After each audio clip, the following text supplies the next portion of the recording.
I just think it's amazing for people like us in this world to be able to come together. That for me was the first grand awakening. Simply that everything was falling into place. I was raised without any dogmas, without any constructs of what I was supposed to think. We were blessed to be able to share that. That was a magical journey. That was a magical journey. I'm very much one of these people. I think that what you see is what you get about life. We were blessed to be able to share that. Simply everything falling into place. That for me was the first grand awakening. What exactly would you be asking somebody that didn't believe in anything necessarily universal, other than maybe some sort of like energy or order that kind of rose sporadically or in some unexplained way? Would you just be asking them to describe this different contrast of order and disorder that appears through evolution? I admittedly have a somewhat distorted view of atheism, because I consider myself an atheist at one point. So to me, it represents a part of the path on the way to God, is considering that there is no God. Yeah. My brother used to say all the time as a joke, I'm an atheist, I swear to God. In my specific experience, it was pretty simple. It was because I was in an area that proclaimed that God was a certain thing that I didn't agree with. And so for myself at the time, I was weighing it linearly, saying either there is this thing that's been described to me or not that thing. And I said, well, okay, well, not that thing. And it didn't occur to me that God did exist. It just wasn't in the form that it was being described to me as. It seems to come down to, in all philosophical arguments, if there's sufficient evidence. You reach a certain point, you think, well, there's sufficient evidence to believe that there is something. There's sufficient evidence to believe that there's not something. And then in another light, there's not sufficient evidence to believe anything. If there doesn't seem like there's sufficient evidence, it seems like it's more natural to side with not believing, but then you're suggesting that there's sufficient evidence to not believe. I mean, it can't really be proven. I mean, you can learn a lot by arguing both sides in philosophy, and it's very interesting. But still, people tend to follow their deepest roots. Everything that I see leads me to this visual. I look around me, and I really keep seeing that people... It looks to me like it's quite possible that everything that everyone believes is just a condition of what they've experienced.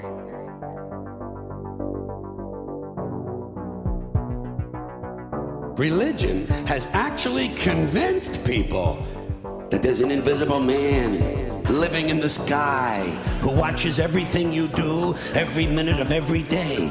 And the invisible man has a special list of 10 things he does not want you to do. Not want you to do.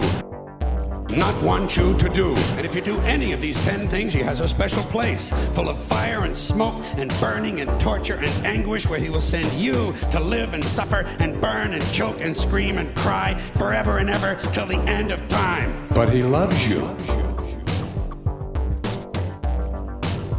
He loves you. Religion takes in billions of dollars, they pay no taxes, and they always need a little more. Now, you talk about a good bullshit story. Holy shit.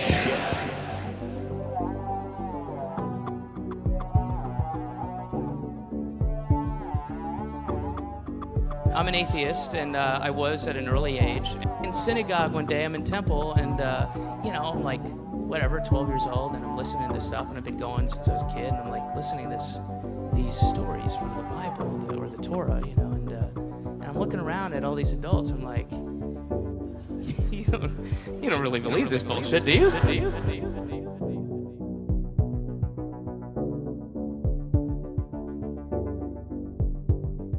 Are you serious? Angels dipped blood and took us firstborn? What? There was a plague. God put a plague. This is crazy. This is nonsense.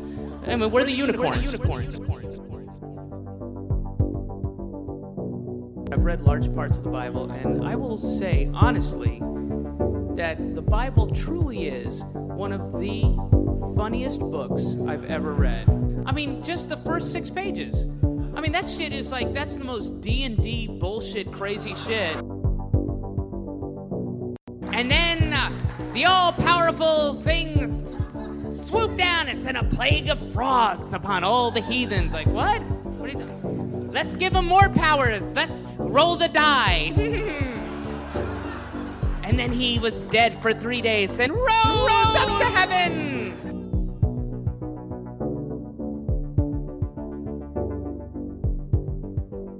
Realized that the Bible was written thousands of years ago when people were even dumber than we are today. Go outside, wait till the bars empty out, go home, watch Fox TV. Watch Fox TV. Watch Fox TV. Scientists with their theories and their facts. I mean, that's nonsense. Everybody knows it was a talking snake in a tree.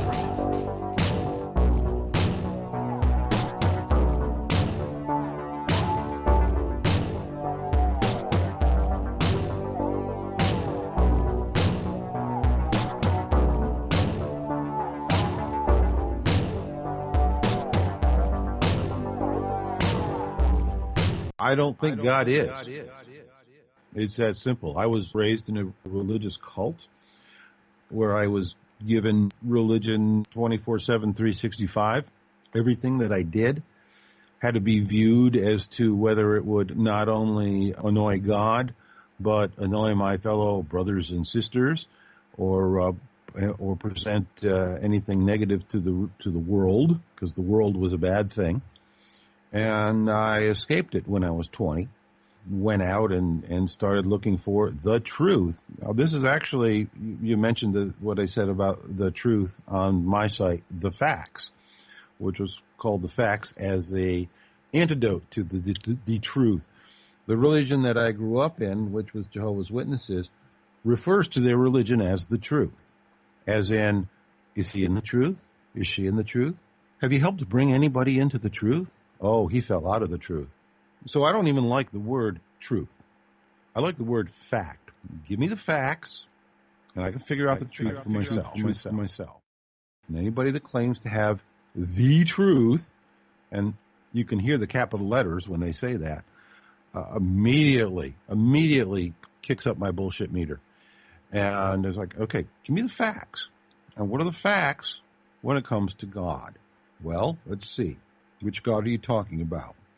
There's over 10,000 that men have worshipped throughout history.